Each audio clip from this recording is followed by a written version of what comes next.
6 reasons not to do a Roth conversion. Everyone online will tell you to convert your traditional IRA to a Roth. Convert now, convert aggressively, convert before the tax cuts expire. And look, I get it, the logic there is real. The tool is genuinely powerful, and in the right situation, a Roth conversion is one of the best moves a pre-retiree can make. But the internet has turned a context-dependent strategy into a blanket prescription. And that prescription, it quietly backfires for a lot of people. There are 6 specific situations where converting is the wrong move, or at least the wrong move right now. And I'll walk through all 6, including the one that catches even the most careful planners off guard.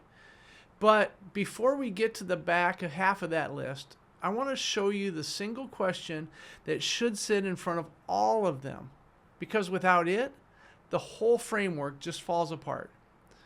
If you're somewhere in that 55 to 72 window, you've got a meaningful pre-tax balance, and you're hearing Roth conversion from every corner of the internet, this video is for you.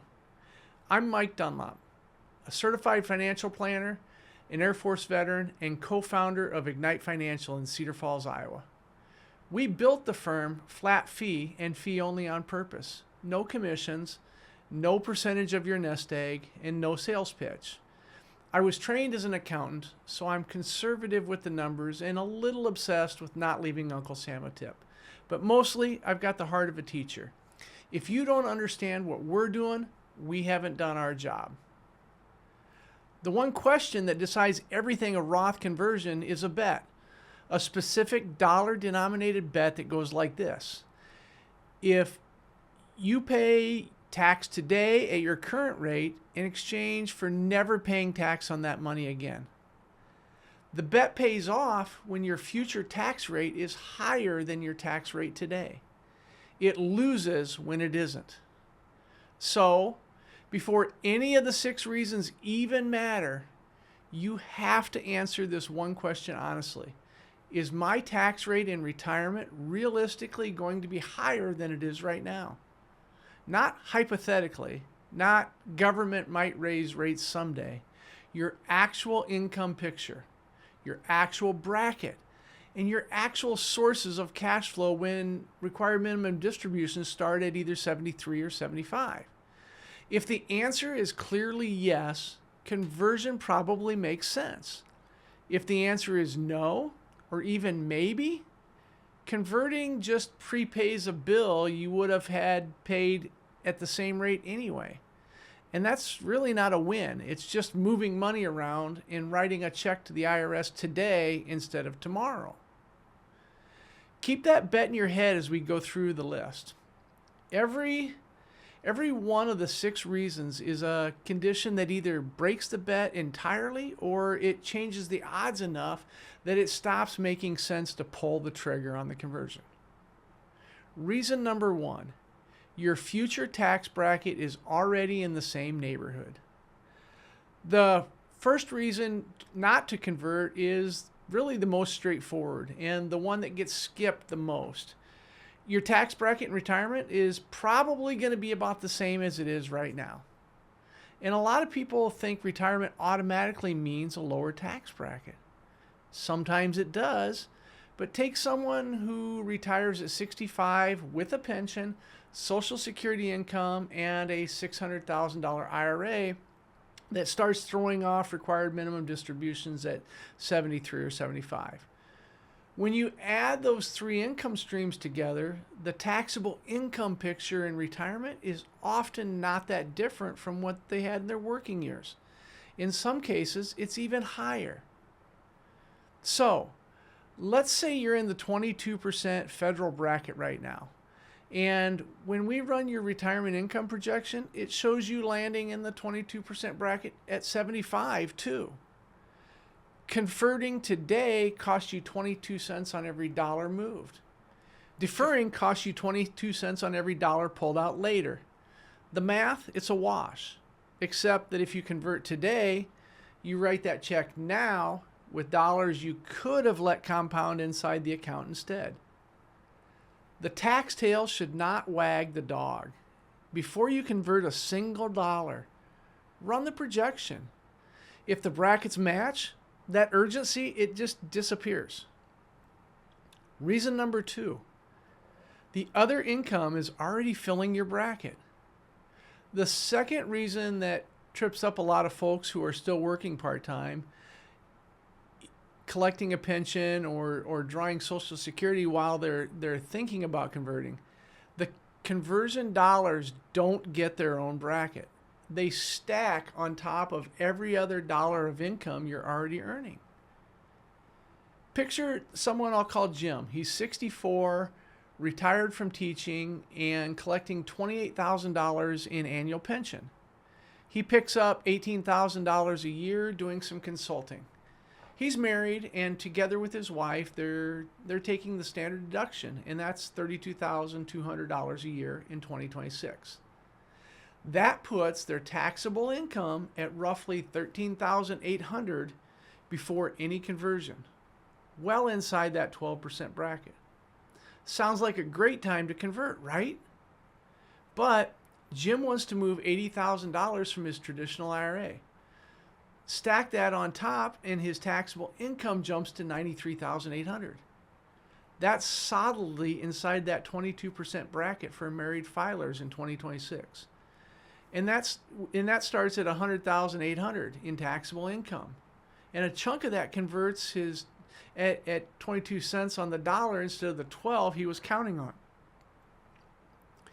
He assumed he was filing in a low bracket. He was actually bumping into a higher one. The math on a Roth conversion isn't just your conversion amount. It's your conversion amount plus every dollar of taxable income that you're carrying that year. If you're not running the full picture, you don't know the real rate. And before we keep going, if you want to see more of this kind of plain numbers breakdown, subscribing is an easiest way to catch the next one. Reason number 3, the conversion would trigger an IRMA surcharge. The third reason is the one I call the stealth tax. Medicare's income-related monthly adjustment amount, IRMA, adds a surcharge to your Part B and Part D premiums based on what your income from 2 years ago was.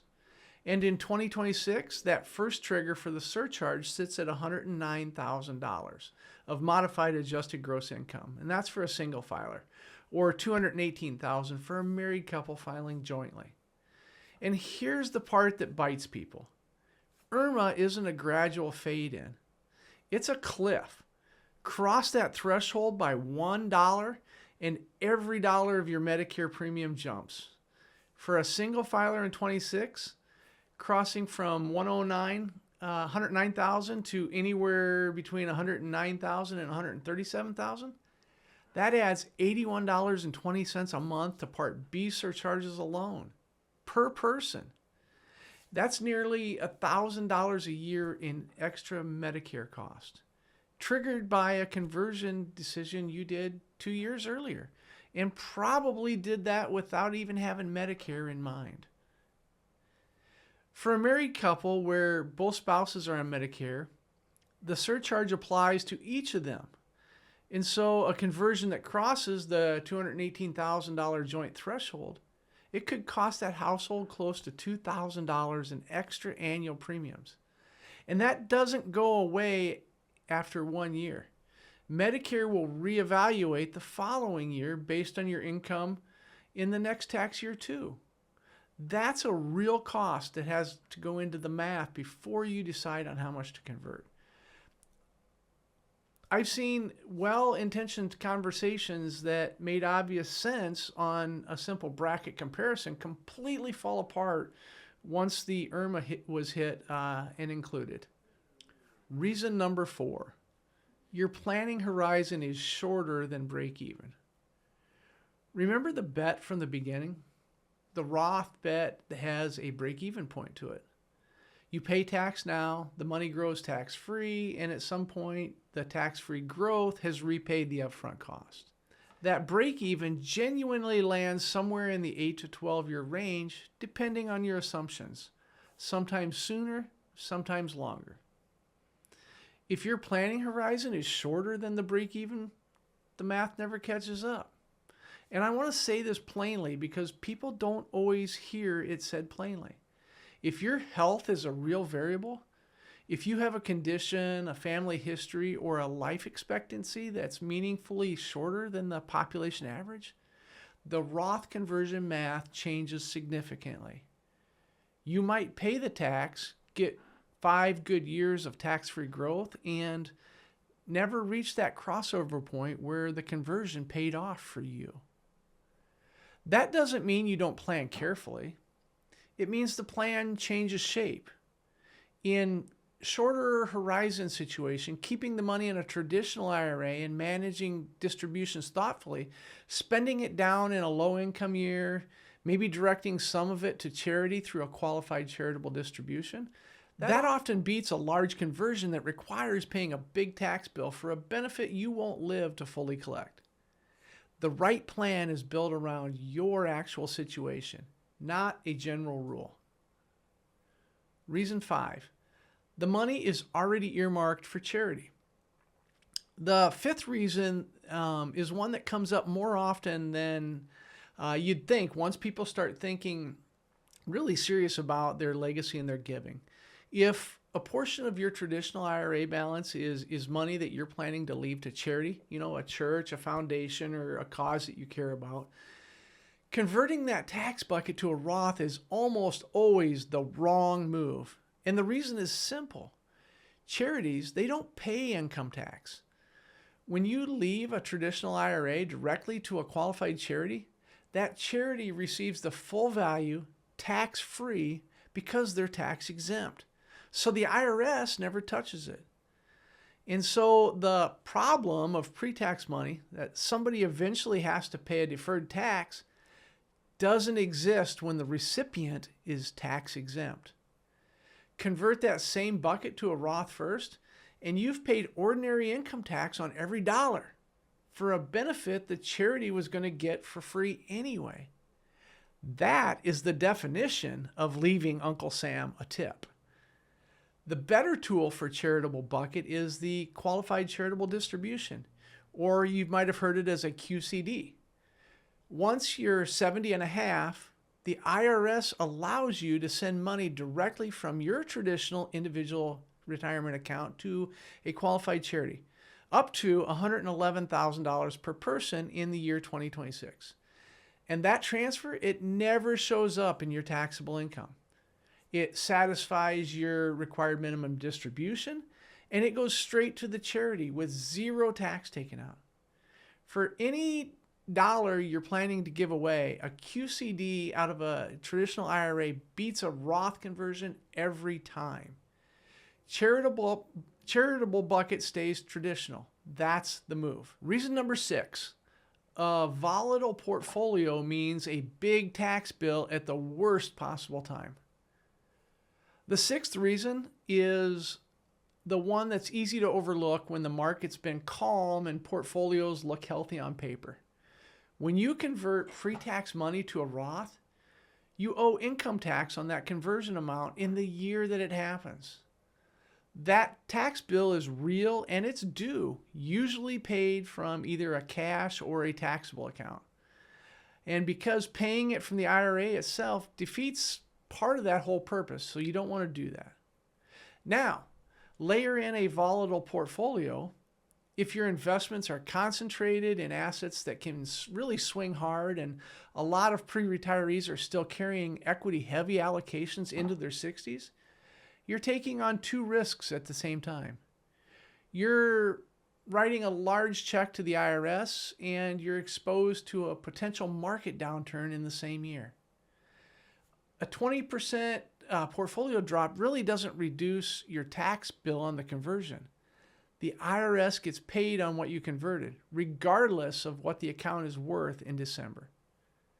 That combination, a large locked-in tax obligation plus a portfolio that could drop in value, it's a cash flow risk worth naming out loud before you commit.